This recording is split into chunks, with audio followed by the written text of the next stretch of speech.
वालेकुम व्यूअर्स, आपका होस्ट आपका मेज़बान मीर अहमद अली सलाम अर्ज़ करता है। आज जो हमारे मेहमान हैं वो एक बहुत सीनियर आर्टिस्ट हैं और उनका आर्ट में बहुत ज़्यादा कंट्रीब्यूशन है और हाल ही में उनको उनके काम के सिलसिले में उन्हें प्राइड ऑफ परफॉर्मेंस भी पाकिस्तान गवर्नमेंट ने दिया है। उनका नाम है AQ आरिफ। आइए उनसे मिलते हैं। अस्सलाम वालेकुम सर। जी वालेकुम सलाम। सर बहुत बहुत शुक्रिया, आपने 57 मास मीडिया को टाइम दिया कि हम आपका इंटरव्यू कर सकें। आपका शुक्रिया। और पहले तो मुबारकबाद आपको बहुत बहुत कि आपको ये अवार्ड मिला। नवाजिश। कुछ अपना बताइए कि आपका ये स्टार्ट हुआ कैसे, आर्ट का सफ़र आपका शुरू कहाँ से हुआ?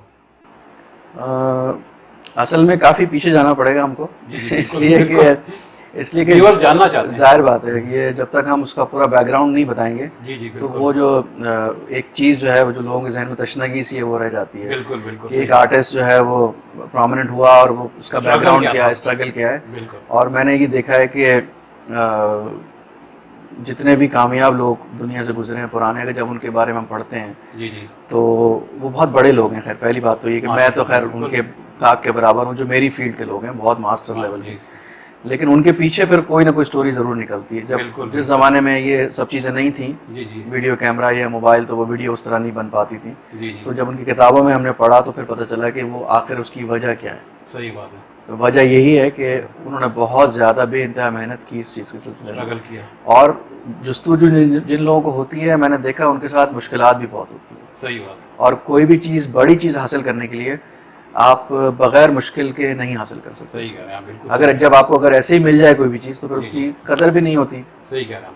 यही आपके हमारे घरानों में भी सिखाया जाता है। हमारे बुजुर्ग यही कहते हैं कि जी अगर आप जब तक कुछ किसी हासिल करने के लिए मेहनत नहीं करेंगे आपको उसकी कभी भी वैल्यू का अंदाज़ा नहीं होगा। अच्छा, घर से था आपको इजाज़त थी कि भाई आप आर्टिस्ट बने? क्योंकि अक्सर माँ बाप चाहते हैं कि बच्चा कुछ इंजीनियर डॉक्टर बने, तो आपके पास? मैं इस मामले में मैं लकी हूँ इस मामले में। अच्छा माशाल्लाह। जी। उसकी वजह ये है कि मेरी जो वालदा हैं वो भी लिखती हैं। अच्छा। वो राइटर हैं और मैंने उनको बचपन से लिखते हुए देखा और किताबें पढ़ते हुए देखा। उनका नाम आसिया बिन्त अब्दुल्ला। और जसारत न्यूज़ में कई साल उन्होंने लिखा है। अच्छा। और वो वीकली उनके वो शॉर्ट कॉलम्स आते थे। कॉलम नहीं आते थे उनके, वो स्टोरीज लिखते थे डिफरेंट फैमिलीज के बारे में जो उनकी ऑब्जर्वेशन होती थी। अच्छा। लेकिन उनकी थोड़ी सी हटके होती थी, वो ज़रा मैसेज होता था उसमें, कोई ना कोई लव स्टोरीज वगैरह या कोई ऐसी रोमांटिक चीज़ों, उस पर उन्होंने फोकस नहीं किया। लेकिन उन्होंने ऐसी चीज़ों पे फोकस किया जिससे माशरे में इस्लाह हो। और ऐसे टॉपिक उन्होंने उठाए जो घरों में मसाइल होते हैं और उससे घरों में प्रॉब्लम्स होती हैं, उसको उन्होंने अच्छा करने के लिए या उसको जोड़ने के लिए। अच्छा। जो हमने पढ़ा और सुना उनसे, तो वो उसमें हमें वो चीज़ नज़र आई। तो वो लिखती थी बहुत साल पहले, और जब मैंने होश संभाला तो आपको पता है पहले ज़माने में शादियाँ भी ज़रा यंग एज में हो जाती थी। अच्छा। तो मेरी जो वालदा की शादी जो हुई उनकी भी यंग एज में हुई और वो पढ़ रही थी उस वक्त, उनको पढ़ने का शौक़ था। मेरे जो बड़े भाई साहब जो 1 साल के थे उस वक्त, उन्होंने, मेरी वालदा ने मैट्रिक किया, फिर इंटर किया। अच्छा। लेकिन वो आगे कंटिन्यू नहीं कर सके, लेकिन उनको पढ़ने का अदब और ये जो जितनी भी शायरी है और ये सब, इनसे बहुत लगाव है माशाल्लाह। मतलब मैंने उनको जब भी उनसे बात की इस मौजू के ऊपर, तो कलाम इकबाल, मिर्ज़ा गालिब, सादत हसन मंटो, ये सब उन्होंने बहुत यंग एज में पढ़ लिया था, वो हमें ये बताती हैं। अच्छा। और अभी भी जब तक वो किताब नहीं पढ़ती, जब तक उनको नींद नहीं आती। माशाल्लाह। जब मेरे यहाँ आती हैं, मेरे भाई साहब के साथ रहती हैं, और जब वो मेरे यहाँ आती हैं तो मोटी मोटी किताबें उनको मैं देता हूँ और वो 2 या 4 दिन में ख़त्म हो जाती हैं। हम हैरान होते हैं कि इतना उनको पढ़ने का इतना शौक है। तो ये तो आप व्यूअर से ज़रूर उनका भी शेयर। हाँ बिल्कुल। तो वो जो चीज़ है ना, वो घर से मिली। और जब मेरे बड़े भाई साहब थे, उनको भी ड्राइंग का शौक था, वो करते, लेकिन उनकी फील्ड चेंज हो गई किसी वजह से, उनको गवर्नमेंट जॉब मिल गई, फिर वो वहाँ चले गए, तो वो कर नहीं पाए इसको। लेकिन मुझे लगता है कि शायद घर में कोई बड़ा, अगर उसके अंदर आर्ट की जरासीम है, आर्ट में तो सब चीज़ें आती है। सही बात है, आपको पता ही है, हर चीज़ है, लिखना, पढ़ना, मौसीकी, ये सब चीज़ें उसमें आती है। तो मुझे लगता है शायद मेरी वालदा की तरफ से मेरे अंदर ये चीज़ें थी। अच्छा। तो जब मैं स्कूल में था तो उस ज़माने में जब मैं ड्राइंग वगैरह करता था, तो मेरे जो उस्ताद थे जो आर्ट के थे, उनको ये लगता था कि इस बच्चे में कोई ऐसी चीज़ें हैं। बिल्कुल। तो वो उन्होंने कहा कि तुम्हारे ड्राइंग अच्छी है तो तुम इसको थोड़ा सा करते रहो। तो मैं शौक थोड़ा सा बड़ा मेरा। अच्छा। जैसे कि फैमिली में भी था, भाई भी करते थे।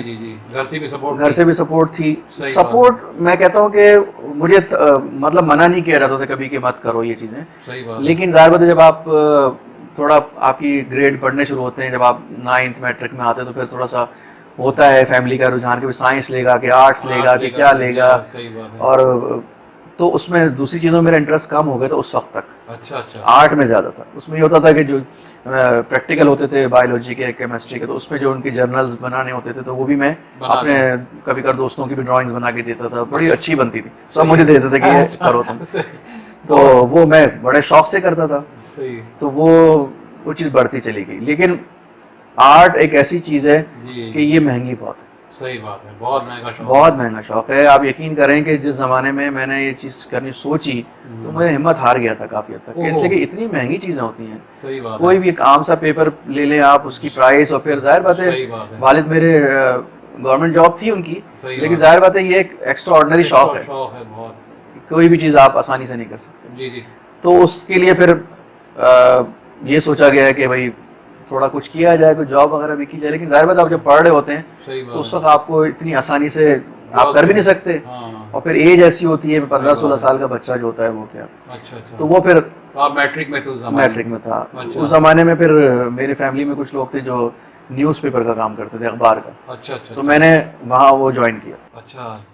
तो सुबह जाना उठ के 4 बजे। किस सन की बात? ये बात होगी 89 की, मेरे ख्याल में 89 या 90 की बात होगी। एज भी कम थी और बच्चा छोटा ही लगता है, 15-16 साल का। लेकिन ये कि सुबह जाना, बाकायदगी से फजर में उठना, इसलिए अखबार का काम इतना आसान नहीं है। इसलिए कि हमें वैसे तो अखबार मिल जाता है घर पे, लेकिन जब अगर उसके पीछे जो उसकी पूरी एक कहानी है ना, वो बड़ी मुश्किल है। बहुत मुश्किल। इसलिए कि सुबह का टाइम होता है, आपको जाना होता है और जाके वो सारे पेपर्स एक साथ कंपाइल करने होते हैं। फिर आप निकलते हैं, साइकिल चलाना, फिर सर्दी गर्मी। और मैं फ़ख्र महसूस करता हूँ इस बात में कि मेरे वालिद ने भी काम किया, मेरे नाना ने भी काम किया, मेरे बड़े भाई ने भी किया, फिर मैंने भी किया। तो वो मुझे अभी तक याद है कि वो दौर, फिर अपना काम भी करना, फिर साथ में स्कूल भी। जी। तो बस ये टाइम आपने इंटर किया? हाँ, फिर उसके बाद फिर कराची स्कूल ऑफ आर्ट का हमारे एक कज़न थे। वो दूर के मेरी वालदा के फैमिली से थे, उनके ददियाल से। फर्स्ट कज़न तो नहीं, लेकिन मेरी वालदा के जो चचा थे उनकी फैमिली थी। तो बहरहाल तो वो उनकी फैमिली में कोई साहब थे जो कि आर्ट स्कूल गुजार चुके थे उस वक्त। अच्छा। हम उनको बचपन में देखते थे कि वो पेंटिंग करते थे। अच्छा। तो हम बड़े फैसिनेट होते थे। हम कभी घर जाते थे तो वो बैठे होते थे, और मुश्ताक नाम है उनका। अच्छा। मेरी आज भी बड़ी सलाम दुआ, मेरे बड़े भाइयों की तरह है। अच्छा। बड़ी मैं उनकी इज्जत करता हूँ। बहुत ही कोई यादगार तस्वीर नहीं है उनके साथ। तो कैमरा कहाँ उस जमाने में था। बिल्कुल सही। और मैं तो इस मोबाइल नहीं था। इस मामले में मैं अपने आप को बड़ा बदनसीब समझता हूँ कि हमारे वालिद को फोटोग्राफी का कोई शौक नहीं था। ना उन्होंने कैमरा का भी लिया जिंदगी में। तो मेरी बचपन की तस्वीरें भी नहीं है। बचपन की भी नहीं है। तो वालिद के साथ मेरी एक तस्वीर है किसी की शादी की, वो मेरी यादगार है। अच्छा। और उनके साथ तस्वीर कोई नहीं है। तो मेरे जो बड़े मुखलिस मेहरबान मुश्ताक भाई ने मुझे मशवरा दिया कि तुम कराची स्कूल ऑफ आर्ट जाओ, ज्वाइन कर लो। तो उन इत्तेफाक से उनके छोटे भाई पढ़ रहे थे वहाँ पे। अच्छा। आर्ट्स काउंसिल भी था और कराची स्कूल ऑफ आर्ट भी था। लेकिन हमें कनेक्शन मिला कराची स्कूल ऑफ आर्ट, इसलिए कि फैमिली हमारी से था। और सच्ची बात, मैं बिल्कुल सही बात करूंगा कि मैं आपको अपनी फैमिली की बात बताना चाहूंगा, या मैं अपनी बात बताना चाहूंगा। हम लांडी में रहते थे। अच्छा। और वहाँ पर कोई एक्सपोजर नहीं था किसी भी चीज़ का। सही बात है। किसी को पता नहीं था ये क्या होता है, आर्ट काउंसिल क्या है, कराची स्कूल ऑफ आर्ट क्या चीज़ है, क्या होता है, कुछ नहीं पता था। बिल्कुल। तो हमें जहाँ भेजा गया, और इत्तेफाक से अच्छी जगह ही हम चले गए। बहुत अच्छी जगह। तो आर्ट काउंसिल का तो हमें बाद में पता चला कि आर्ट काउंसिल कोई इदारा है जहाँ पर ये सब चीज़ें होती हैं। बहुत अच्छे लोग वहाँ से निकले हैं। तो वो उन्होंने मुझे अपने भाई से मिलवा दिया। उनसे मेरी भी ज़रूरत, हमारी फैमिली ट्रम थे।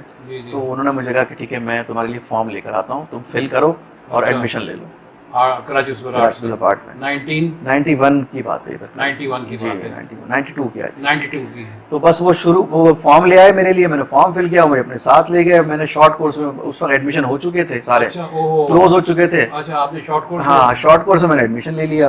तो शौक तो मुझे बहुत था, जुनून की हद तक था। सही। मैं ज़्यादा ही कुछ काम करता था। कोई एक करके शीट लाता था, मैं 4-5 बना के ले जाता था। तो वो टीचर भी, उनको भी लगता था कि भाई। तो जब शॉर्ट कोर्स ख़त्म होने लगा तो मेरे जो टीचर थे उन्होंने कहा कि तुम करो इसको आगे कंटिन्यू। और मुझे तो करना ही था हर सूरत में, क्योंकि मुझे पसंद इतना था, और तो मेरी ज़िंदगी का मकसद ही नहीं था। तो फिर मैंने कहा कि मैं कंटिन्यू। फिर उस ज़माने में फिर एडमिशन शुरू हो गए फर्स्ट ईयर के। फिर मैंने फर्स्ट ईयर में एडमिशन ले लिया। फिर वो सिलसिला शुरू हुआ। जी। और उससे पहले की बात जो मैं कट कर गया, मैं आपको दोबारा पीछे की तरफ, इसलिए कि ये जो चीज़ थी, ये उस जमाने में हमारी 250 रुपीज़ फीस होती थी कराची। बताइए साहब, 250 रुपीज़ फीस। तो वो भी हमारे लिए मुश्किल थी। 1200 रुपये एडमिशन फीस, सही कह रहे हैं सर, वो भी हमने बहरहाल कहीं ना कहीं से कर करा के एडमिशन ले लिया, इसलिए कि शौक बहुत था मेरी वालदा। क्योंकि जो दौर था ना उस जमाने में होता था कि एक लिमिटेड सैलरी आती थी घर में, सही बात, उसके ही साथ आपको चलना होता था और आप कुछ भी नहीं कर सकते, कोई और जरिया नहीं था, कोई और जरिया नहीं होता।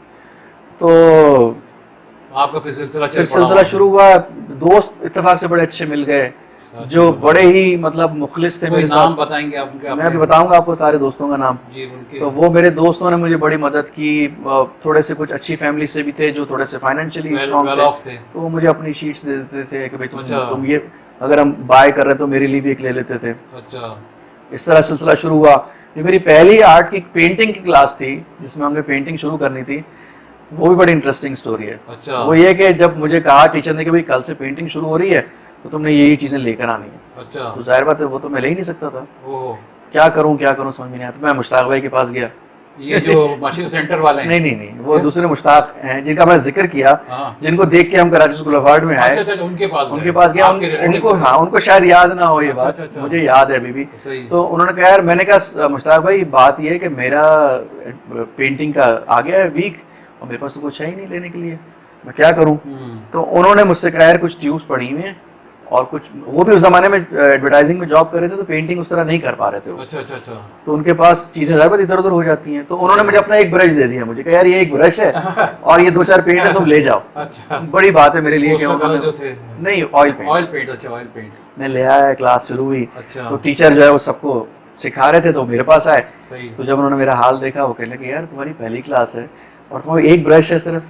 तो मैंने कहा मेरे लिए प्रॉब्लम था, मैं नहीं ले सकता था। तो उन्होंने बहरहाल मुझे बड़ा चांस दिया, स्पेस दिया। उन्होंने कहा कि ठीक है भाई कोई मसला नहीं है, ये ब्रश वॉश करके तुम कर लो, थोड़ा सा मुश्किल होगी, पेंट्स काम है तो अपने किसी दोस्त से तुम ले लो, कुछ बोरो कर लो। तो फिर मैंने कोई वाइट की ट्यूब नहीं थी तो वो थोड़ी सी उनसे ले ली। ऑयल में फायदा ये होता है कि आप थोड़े कलर से भी बहुत सारी चीजें। तो मैं जब फर्स्ट ईयर की पेंटिंग अपनी देखता हूँ तो उसमें हंसी आती है, तो फिर घूम गई मुझसे कि पेंट कम है और ऑयल ज्यादा है। अच्छा, इसलिए हमें कैनवस भरना होता था। तो हम क्या करते थे कि वो मिट्टी के तेल से कलर बना लेते थे कि वक्ती तौर पे तो हमारी सबमिशन हो जाए। अच्छा, ताकि वो मार्क्स का भी मसला होता है, लिनसीट भी नहीं होता था, खरीदने के पैसे नहीं होते। सच्ची बात मैं आपको बताऊं, बहुत ही टफ टाइम था। तो वो मिट्टी के तेल से काम करते थे। वो पेंटिंग थोड़े दिन में डार्क होने लगी इसलिए कि मिट्टी का तेल खराब हो जाता है।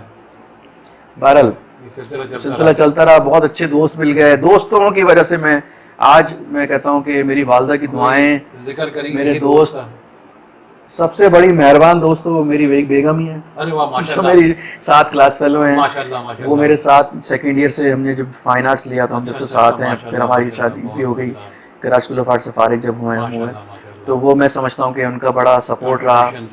और बाकी जो मेरे दोस्त मेल दोस्त थे, बहुत बड़ी बात होती है, बिल्कुल आज तक हम लोग साथ हैं। वो भी आर्ट की फील्ड से इनका भी ताल्लुक है, तो वो उनकी सपोर्ट रही। देखें ये तो करना ही पड़ता है। अगर आप ये सोच लें कि जी मैं ना किसी से लूंगा, नहीं, तो फिर आपको कहीं ना कहीं कोई, और हर दौर में किसी न किसी का कोई वसीला बनता है।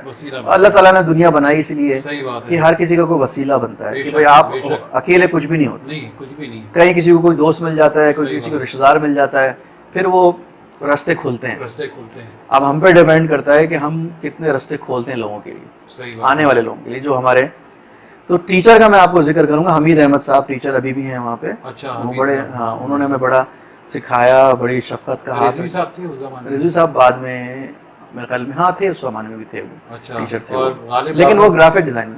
गालिब आकर नहीं थे उस वक्त, जब जितने 4-5 साल में रहा मैं नहीं रहा। ज़हीन अहमद साहब थे, तौफीक साहब थे, तो हमीद अहमद साहब फर्स्ट ईयर में थे। अतर साहब जा रहे थे उस जमाने में, 1 साल बाद वो इंडस वैली चले गए, लेकिन वो हम उनसे पढ़ नहीं सके। अच्छा, उनसे नहीं, तो वो भी मैं उनका भी बताऊंगा आपको कि उनकी जो मिसेस थी वो भी वाटर कलर, उनको उन्होंने हमें थोड़ा सा पढ़ाया है, 1-2 क्लासेस लिए।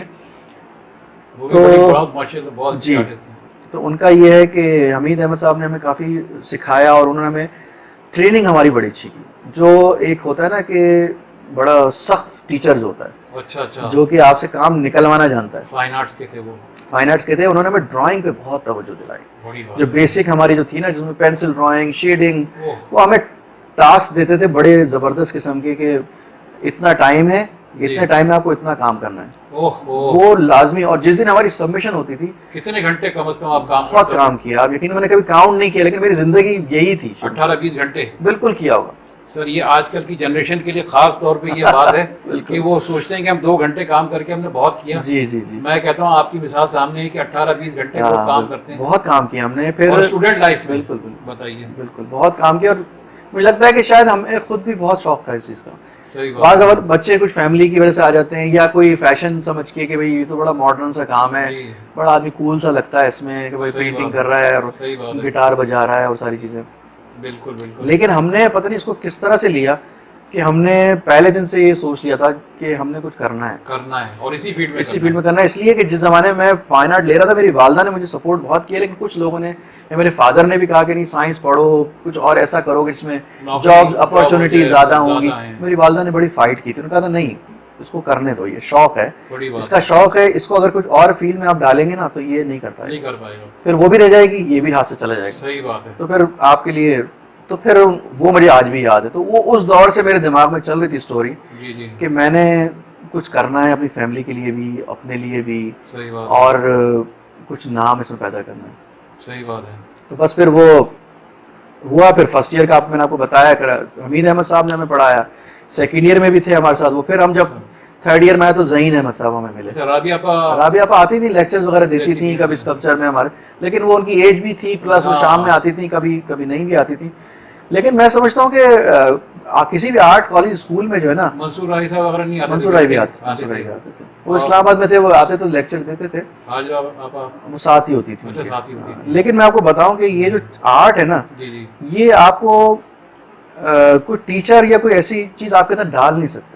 शौक बड़ी, ये आपको एक माहौल और आपकी अपने अंदर की जो होती है ना, अर्ज होती है। साथ जो दोस्त आपके साथी थे, क्लास फेलोज थे, वो भी मतलब इसी तरह के, मतलब हमारी क्लास में बहुत कंपटीशन था। 36 स्टूडेंट थे, बहुत बड़ा बैच था हमारा। अच्छा। उसमें काफी लोग अच्छे करने वाले थे। कुछ तो हमारे पास, हमारे थोड़े उम्र में बड़े थे वो, और वो बाहर से पढ़ के आए हुए थे आर्ट, फाइन आर्ट उन्होंने पूरा किया हुआ था। अच्छा, अच्छा। लेकिन वो भी हमारे साथ थे, तो उसमें भी हमारा कंपटीशन बहुत था। सही। फिर हमारे साथ दानिश रजा एक हमारे दोस्त हैं, वो भी थे। उनकी ड्राइंग स्किल्स, पेंटिंग बड़ी ज़बरदस्त थी। अच्छा। वो तो समझें कि वो उन्होंने आर्ट को उस तरह परसू नहीं किया, वो उसमें चले गए, एनिमेशन फील्ड में चले गए, कंप्यूटराइज।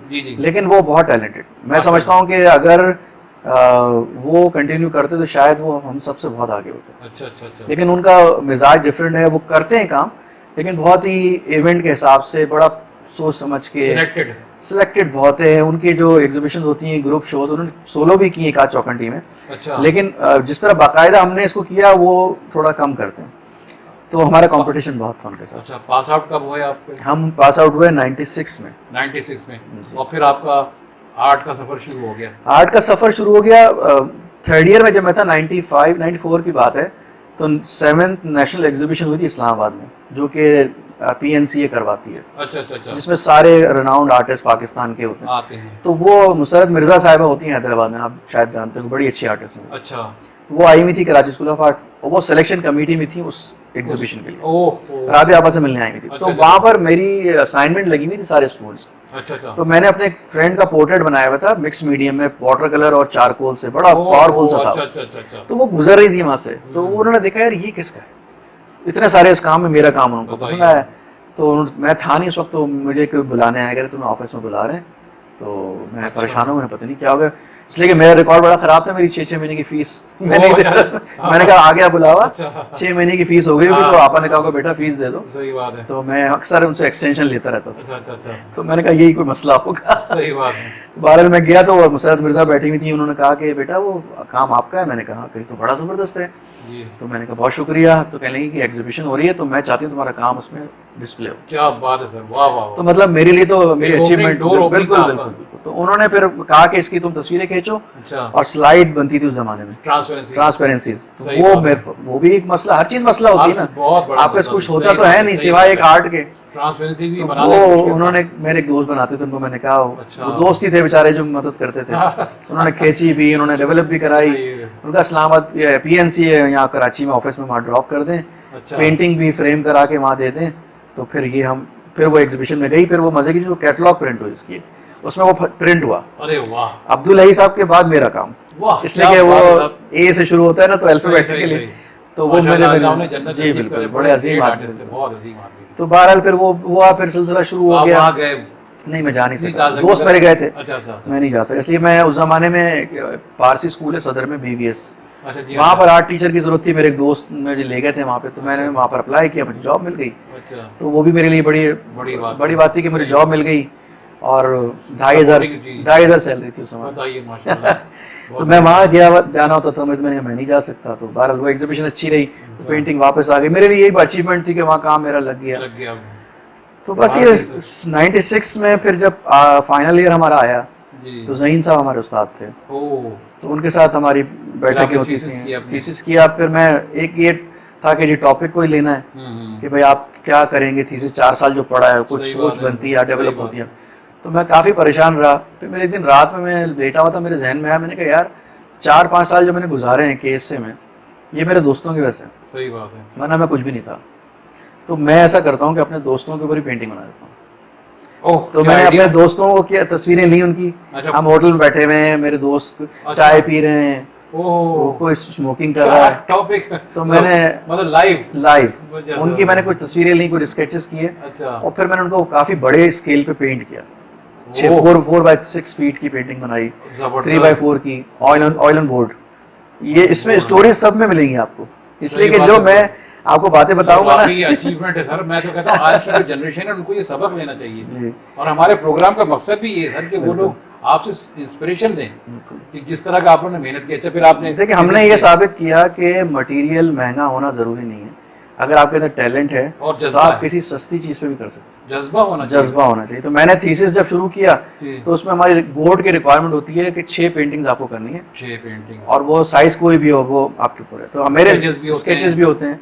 तो मेरे जहन में ये था कि मैं लाइफ साइज बनाऊंगा, जो उनकी हाइट होगी उतने बड़े बनाऊंगा। ओहो, तो ऑलमोस्ट 6x4 फीट का कोई होना चाहिए कैनवस, या 3x4 का होना सही चाहिए। बात है।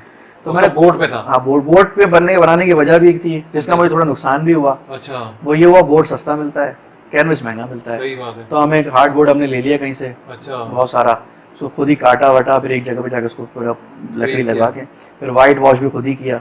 ओहो, फिर मैंने अपने दोस्तों को पेंट करना शुरू किया।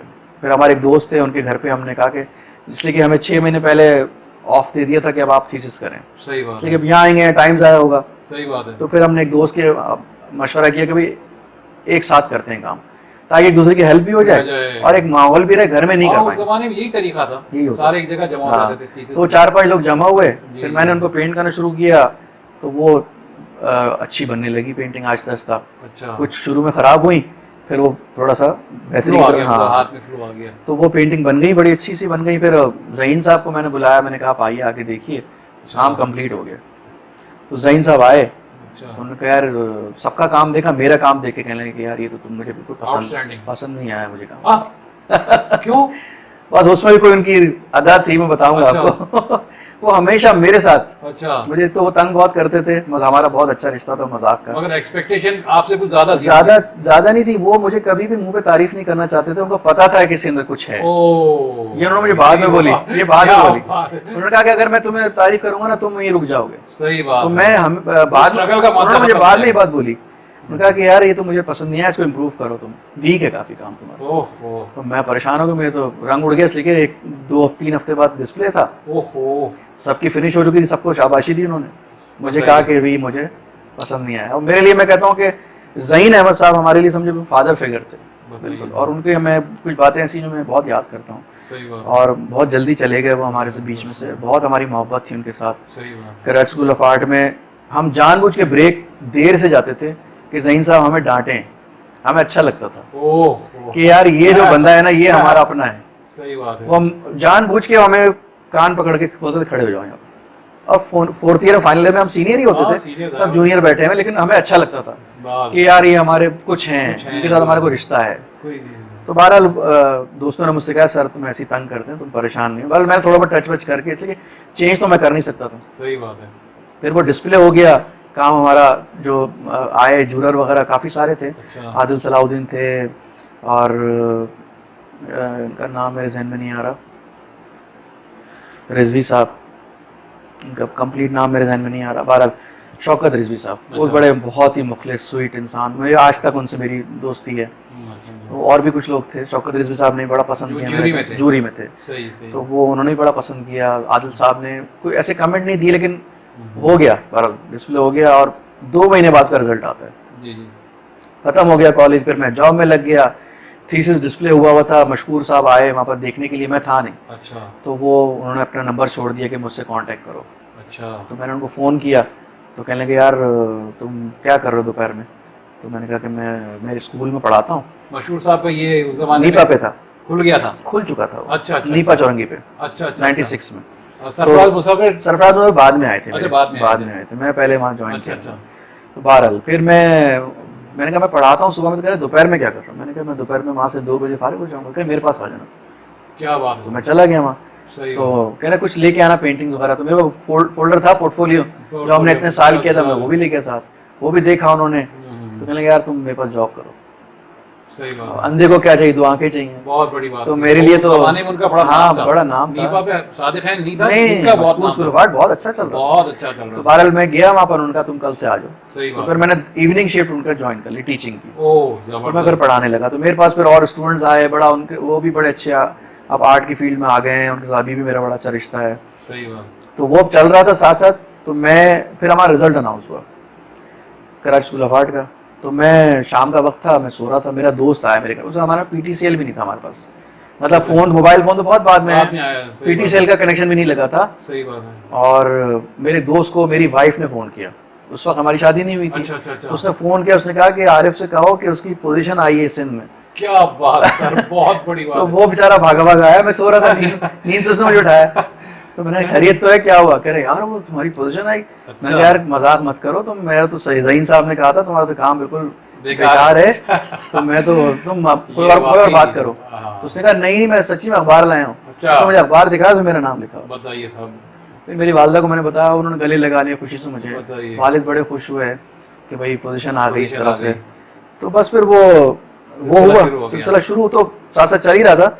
लेकिन जाहिर बात है देखें, कॉलेज लेवल पे या वैसे दोस्तों में तो वाह वाह होती है आपकी, लेकिन मैं चाहता था कि कोई ऐसी किसी ऐसे प्लेटफॉर्म पे आपको जगह मिले जिसमें आपको लोग जाने।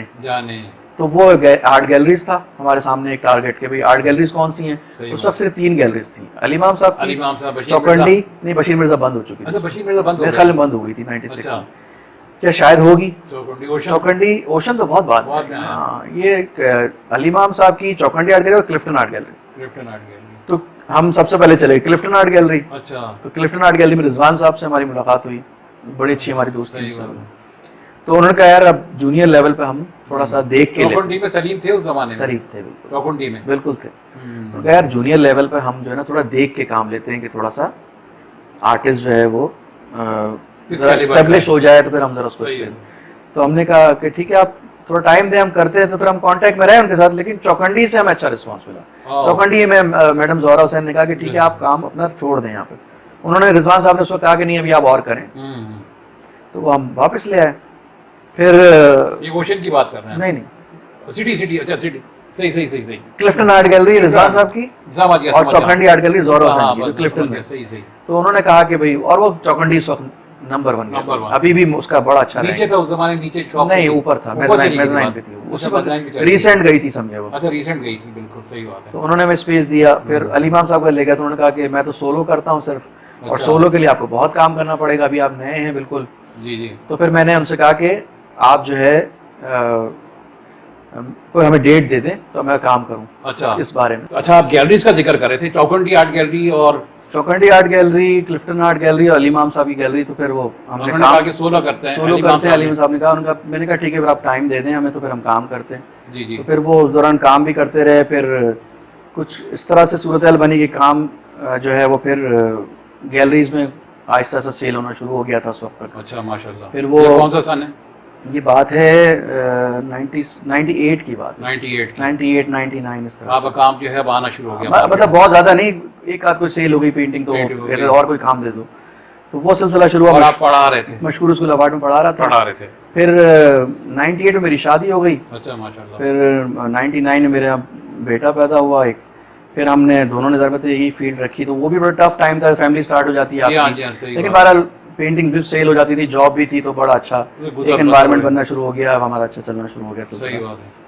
फिर जॉब भी साथ साथ में करता रहा, वो भी एक चीज़ थी। जी जी। फिर कितना चौकन टाइम मिल जाता था पेंटिंग करते हाँ, रहना? इसलिए कि फिर मैंने ये किया था कि मैंने सिर्फ मशहूर स्कूल ऑफ आर्ट रखा, फिर सुबह वाली शिफ्ट मैंने छोड़ दी, अच्छा अच्छा तो अच्छा। मुझे टाइम मिल जाता था काम में। और लेकिन जब मैं दोनों जॉब भी करता था, क्योंकि मेरी आदत थी कि मैं ज़्यादा काम करूँ, तो मैं शाम में और फिर इतवार वाले दिन भी काम करता था। अच्छा तो मैं अच्छा। कुछ ना कुछ कर लेता था, सही बात है। कोई ना कोई इवेंट में मैं आ जाता था सही बात किसी न है। किसी तरीके से।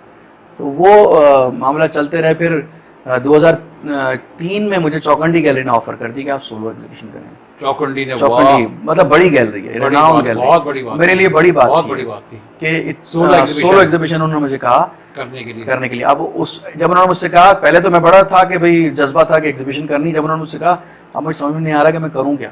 अच्छा। इसलिए कि जब आप पे प्रेशर पड़ता है ना, तो आप क्या करें आप। अच्छा। इसलिए कि सोलो देखें एक ऐसी चीज़ है कि इसमें आर्टिस्ट खुल के सामने आ जाता है सही कि वो बात कितने है। पानी में है। सही बात है। इसलिए कि आप 15, 20, 25 पेंटिंग बनाते हैं, फिर वो उसमें हर पेंटिंग में अलग बात हो, अलग कॉम्पोजिशन हो। तो मेरे ध्यान में आया कि मैं कराची की और पाकिस्तान की पुरानी बिल्डिंग्स को शुरू करूँ। ये आपका स्टाइल बड़ा जबरदस्त ये था, बस वाकई वो जो बहुत- मेरा टर्निंग पॉइंट था ना, वो यही था। बस बहुत तो मैंने फिर जबरदस्त। ऑयल ऑन कैनवस को स्टार्ट किया। फिर मैंने एग्जीबिशन का जब टाइम करीब आया, तो मैंने उनको एक हफ्ते पहले ड्रॉप कर दी पेंटिंग्स के, भाई ये पेंटिंग। वाह, 35 पेंटिंग्स। 35 नहीं थी, कम थी, अच्छा, ख्याल कम में थी। होंगी 20-22 होंगी। अच्छा 22 थी। हाँ। तो उन्होंने एक्सेप्ट कर लिया? उन्होंने कहा ठीक है, हाँ उन्होंने कहा सही कहा। अच्छा तो वो बीच में 2-4 दिन गुजरे, और इतवार वाले दिन उस जमाने में मेरे घर टेलीफोन आ गया था। अच्छा, माशाल्लाह। 99 में मेरे पास घर में, मेरे अपने जो मैं अपने अपार्टमेंट में रहता था वहाँ जी, जी। आ गया था। तो वो मुझे फ़ोन आया इतवार वाले दिन, जोहरा हुसैन साहब का। वैसे वो फ़ोन अच्छा। पे बात भी नहीं करती थी मुझसे, सही। वो सलीम से ही बात होती थी मेरी, उनके असिस्टेंट से। अच्छा। तो वो उनका रोब दबदबा भी था काफ़ी, हम भी डरते थे हाँ, उनसे। हाँ, उन्होंने हमें बड़ी सपोर्ट की, जी, जी। बहुत। चौकंडी ने मुझे बहुत सपोर्ट किया। सही बात है। तो बहरहाल बहुत अच्छी खातून फोन है। आया उनका? उनका फ़ोन आया कि भाई वो तुम्हारी पेंटिंग जो है वो 10-12 पेंटिंग को एक साथ ही खरीद के लेके एग्जीबिशन से पहले। ओह ओह, तो अब क्या करें। तो अच्छा। मैं परेशान, मुझे तो समझ में नहीं आया कि यार ये क्या हो ये क्या गया? कर दिया? ये क्या हो गया। आप पेंटिंग ज़ाहिर बात है, उनसे मैंने कहा मुझे तो समझ में नहीं आ रहा मैं क्या करूं। कि नहीं भाई, मैंने रोकी भी नहीं, मैंने कहा इतना अच्छा रिस्पांस मिल रहा है तो तुम अब और करो पेंटिंग्स, ओह, एग्जीबिशन ओह। आगे बढ़ा देते हैं। तो मैंने कहा मैंने काफ़ी सारी शुरू की हुई थी, तो मैं उसको कोशिश करता हूँ फिनिश कर लूँ जब तक। अच्छा अच्छा। देखिए जब जज्बा आपको मिलता है ना, हाँ। तो फिर आप हर चीज़ कर जाते हो। सही बात है। यही हुआ मेरे साथ भी, मुझे एकदम बूस्ट मिला, तो मैंने वो पेंटिंग फिनिश कर ली ओह। 2 हफ्तों में। अच्छा इसलिए कि अच्छा। बिल्डिंग्स थी, आर्किटेक्चर था, हाँ, लैंडस्केप सारा था, तो था, वो हमें इतनी प्रैक्टिस थी कि हमने उसको। फौरन कंप्लीट। तो फिर वो एग्जीबिशन हुई, बहुत लोग आए, नाम जो एकदम से वो एक मेन स्ट्रीम आर्टिस्ट में आ गया। फिर मुख्तलिफ गैलरीज से मुझे कॉल आने लगी, लाहौर से आ गई, रिजवान साहब ने भी कहा अब नेक्स्ट तो मेरे पास करना। तो वाकई तो वो एक ट्रैक पे मैं आ गया। बस फिर वो दिन है और आज का दिन है। बस फिर उसके बाद मैं हर साल सोलो करने लगा। अच्छा। फिर इस्लामाबाद में नोमैड गैलरी है, उन्होंने बड़ा सपोर्ट किया। बाहर आप कहाँ कहाँ किया आपने? बाहर मैंने पता नहीं तकरीबन हर मुल्क में ही किया हुआ, लेकिन फिजिकली मैं इटली में मैं 2-3 दफ़ा गया हूँ, मेरे वर्कशॉप की है वहाँ पर। अच्छा। वहाँ पर मुझे बेस्ट आर्टिस्ट का अवार्ड मिला 2013 में इटली में। अच्छा। वो बहुत सारे कंट्रीज के आगे आर्टिस्ट शेयर कीजिएगा हमारे। जी जी, जी। वो मिला। अच्छा। फिर वो बुलाते रहे, हर साल हम जाते हैं वहाँ पर। अब तो खैर कोविड की वजह से बंद हुआ हुआ है, अच्छा। लेकिन ये कि बहुत अच्छे लोग हैं, बहुत उन्होंने मतलब मोहब्बत दी हमें और उसके बड़ा अलावा- ख्याल रखा हम लोगों का। मतलब और- एक तो अच्छा। मसला ये है कि वहाँ आप जाते हैं, सबसे पहले खाने पीने का प्रॉब्लम होता है, सही बात है। फूड का मसला होता है, वो हलाल। हमारी अलग एहतमाम करना उन्होंने कि भाई ओहो, इनका ख्याल जबरदस्त। रखना है, इनको ड्रिंक जो है वो ऑफर नहीं करनी है। अच्छा। हाँ, इनके सामने ज़्यादा पीना नहीं है। ओह, ये बात हमें बड़ी अच्छी बात, लगी बताइए। कि ये हमारा इतना ख्याल करते हैं। सही बात है। बहुत बड़े दिल के लोग हैं वो। तो वो अच्छा। उन्होंने बड़ा सपोर्ट किया। अभी भी हमारी जो दोस्तियाँ हैं। अमेरिका में आप? अमेरिका में मैं फिर मैं वहाँ गया, वहाँ मैंने एग्जीबिशन 1-2 की। अब मैं वहाँ पर वाटर कलर सोसाइटी का मेंबर भी हूँ, उनके पास एग्जीबिशन होती हैं, अच्छा। बुलाते हैं। अच्छा। तो अब कुछ सालों से मैं वहाँ पर हूँ, इसलिए कि मेरे बच्चों की पढ़ाइयों का सिलसिला है, तो मैं कुछ अरसा वहाँ रहता हूँ, अच्छा। कुछ अरसा यहाँ रहता हूँ। अच्छा, अच्छा। तो मेरा अभी कुछ अरसा आना जाना ज़्यादा हो गया है, इसलिए कि बच्चे वहाँ होते हैं, सही बात तो है। उनको याद आती है तो मैं चला जाता हूँ। अच्छा अच्छा। अभी मैं चाहता हूँ कि मैं थोड़ा टाइम उनके साथ ज़्यादा गुजारूँ, फिर ज़ाहिर बात है जब वो प्रोफेशनल हो जाएंगे, जी जी जी। उनकी अपनी लाइफ शुरू हो जाएगी, तो फिर उनको इतनी ज़रूरत नहीं होगी। सही बात हम है। भी पुरसुकून होंगे कि भाई अब ये अपनी ज़िंदगी स्टार्ट कर चुके हैं। अच्छा। तो बस ये सिलसिले चलते रहे। अल्लाह का शुक्र रहा कि भाई सब ने बड़ा ताउन किया। हमारे एक टॉपिक है आर्टिस्ट और गैलरीज का। सही। तो माशाल्लाह आपको तो काफ़ी गैलरी ने सपोर्ट की, सब कुछ किया, मगर क्या आजकल एक बहस चल रही है तो क्या गैलरीज वाकई आर्टिस्टों को सपोर्ट कर रही हैं या उनको प्रमोट कर रही हैं, या कुछ ऐसे भी आर्टिस्ट हैं जो बहुत अच्छे हैं मगर वो लाइमलाइट में नहीं आ रहे हैं? तो आपका क्या ख्याल है कि ये जो गैलरीज का किस तरह का उनकी तरफ होना चाहिए? देखिए, मैं समझता हूँ कि कसूर किसी का भी नहीं होता इसमें। अच्छा। हम जज्बाती होकर कभी हम भी सोच लेते हैं कि हमारे साथ ज्यादती हो रही है, मैं अपने आप को शामिल करूंगा। अच्छा। कुछ चीज़ों में कभी कभी फीलिंग आती है ऐसी, लेकिन मैं समझता हूँ कि मेरे साथ 35 स्टूडेंट थे कराची स्कूल ऑफ आर्ट में, और उस क्लास में मैं आर्टिस्ट कंटिन्यू मैंने किया। ओह। तो 34 लोग कहाँ गए? ओह। तो इसमें क्या है कि हर बंदा आर्टिस्ट नहीं बन सकता, हर बंदा सिंगर नहीं बन सकता, हर बंदा एक्टर नहीं बन सकता। सही बात है। बड़े एक्टरों के बच्चे उस तरह फेम नहीं हासिल कर सके, तो होता यही है। लेकिन कभी कभार इंसान का दिल टूट जाता है कि जब वो कामयाब नहीं होता, तो अगर कोई उसको सपोर्ट ना करे, तो मैं समझता हूँ कि इसमें कसूर किसी का भी नहीं है, गैलरी का भी नहीं है। अच्छा। हर मिजाज की गैलरी है, सही बात है। उसमें उस मिजाज के लोग जाते हैं। अच्छा, कमर्शियल नहीं जैसा नहीं, देखिए जैसा मूवीज देखते हैं ना, किसी का क्लासिकल मूवीज देखने का इंटरेस्ट होता है, सही बात है, कोई एक्शन देखता है, सही बात है, कोई रोमांटिक देखता है। पसंद की बात है ना। सही बात तो है। अगर हम जिस तरह का हमारा काम है, हम उन गैलरीज के साथ कनेक्शन हमारा बना हुआ है, अच्छा ठीक है, कोई मसला नहीं है। सही है। खरीदना बिकना वो आपके नसीब की बात है। अच्छा, जैसे इंडिया में होता है कि आर्टिस्टों को बड़े बड़े बिजनेसमैन जो हैं वो प्रमोट करते हैं, देखते हैं कि ये टैलेंटेड है भाई, इसको लाइमलाइट में नहीं आ रहा, चलो इसकी थोड़ी मदद करो, इसको प्रमोट करो। देखें, वो यहाँ भी हुआ है। अच्छा। सारे जो पुराने आर्टिस्ट हमारे हैं, उनको किसी न किसी ने सपोर्ट तो किया है ना। अच्छा। हाँ। बड़े बड़े होटल्स उनको काम लगा हुआ, आज भी लगा हुआ। इकबाल मेरी साहब का काम हर जगह हाँ, लगा ये हुआ। बात सही है, बिल्कुल सही। साद खान का काम बहुत आज सारी जगह भी पे लगा हुआ ये हो रहा है। हाँ बिल्कुल, अभी भी होता है, लेकिन इस तरह पता नहीं चलता। सही बात है। लेकिन अब देखें, मैं समझता हूँ तो अब तो आर्टिस्टों के लिए प्लेटफॉर्म हजारों हैं, फेसबुक है, इंस्टाग्राम है। अच्छा, इंडिया में एक वो होता है उनके पास, वो लोगों की पेंटिंगें लेके बाहर जाते हैं और वो एग्जीबिशंस में जो आर्टिस्ट जा नहीं सकते वो प्रमोट करते हैं। वो यहाँ भी होता है, यहाँ भी हो रहा है। यहाँ भी लोग ले जाते हैं। मेरा काम कितने लोग ले गए, कितने लोगों का पाकिस्तान कॉन्सुलेट ने जद्दा में 2 दफे नुमाइश कराई। अच्छा। उसमें मेरा भी काम गया, हमें बुलवाया बिजनेस क्लास में, इतना खर्चा उन्होंने किया हम पे, सब पे किया। अच्छा। तो इसका मतलब ये कि देखें, जिस तरह का हमारा मुल्क है ना, जो इसका एक 70 साल 72 साल बने हुए हैं, इतनी लंबी स्टोरी नहीं है ना हमारी। सही बात है। इंडिया की बड़ी पुरानी स्टोरी है, वो पता नहीं कब से कर रहे हैं, इकोनॉमी बड़ी है। सही बात है। उनके पास बहुत सारी रिस्ट्रिक्शंस शांति निकेतन था, फिर जेजे था, फिर वो लखनऊ था, फिर मेयो था। बात है, उनकी रिस्ट्रिक्शंस इतनी नहीं जितनी हमारी हैं। हमारे कुछ घरेलू मसाइल हैं, लिमिटेशन है, उसके हिसाब से मैं कहता हूँ हम लोग बहुत अच्छे जा रहे हैं। अच्छा, गवर्नमेंट लेवल पे भी सही सपोर्ट हो रही है? गवर्नमेंट लेवल पे मैं समझता हूँ कि थोड़ा सा और इम्प्रूवमेंट की जरूरत है। एक ऐसा ग्रुप बनाना चाहिए, ऐसा कोई बोर्ड बनाना चाहिए जो कि पढ़े लिखे लोग उस फील्ड में और ऐसे हों कि न्यूट्रल होकर चलें, जो हर तरफ के लोगों को लेकर चलें। सिर्फ ये नहीं है कि कोई बड़ा डिपार्टमेंट, बड़ा इदारे से उसका ताल्लुक है तो उसको सिर्फ आगे लाना, नहीं, ऐसा नहीं है। देखिए, मैं समझता हूँ कि स्किल्स बेस्ड जो काम है ना, जो कि रियलिस्टिक या रियलिज्म या इम्प्रेशनिज्म, उन लोगों की भी जरूरत है। जी जी। और थॉटफुल आर्टिस्टों की भी जरूरत है। सही बात है, दोनों को साथ चलना पड़ेगा। अच्छा, मिनिस्ट्री ऑफ कल्चरल को क्या एम्बेसीज में ऐसे कोई डेस्क कायम करने चाहिए जहाँ से हर एम्बेसी में आर्ट का प्रमोशन हो, पाकिस्तानी आर्टिस्ट को प्रमोट किया जाए? देखिए, मैं समझता हूँ कि ये ऐसा हो तो क्या है? ये तो मेरे ख्याल में शायद और जगहों पे भी इतना नहीं होता। उन्होंने लेकिन एक ये अच्छी चीज़ बनाई हुई है कि आर्टिस्ट को फाइनेंशियली सपोर्ट करते हैं, उनको फंड्स मिल जाते हैं, उनको वर्कशॉप के लिए मटेरियल मिल जाता है। इंडिया तो अपने आर्टिस्टों को एम्बेसीज के जरिए कितना प्रमोट बिल्कुल करता होगा, उसमें कोई वैसी बात नहीं है। ऐसा हो जाए तो यहाँ पर देखें, एम्बेसीज ने किया है, सच्ची बात मैं आपको अच्छा किया है। मेरे साथ जो एक्सपीरियंस रहा है, इतना बड़ा ग्रुप को बुलाना, उसकी एग्जीबिशन करना, फिर केपी के गवर्नमेंट ने जो है वो वजीफा भी कुछ आर्टिस्टों को बांधा हुआ है। अच्छा, माशाल्लाह। पर मंथ उनको देते हैं जो उनके फाइनेंशियली वीक हैं। जी जी जी। तो मैं समझता हूँ कि जिन क्राइसिस हम लोग गुजरे हैं ना पिछले सालों में, जी जी जी, तो वो आर्ट को असल में हर कोई कहता है कि यार ये बात की चीज़ है। अच्छा, इसमें कुछ लोगों को शायद अवेयरनेस भी नहीं है मेरे ख्याल से।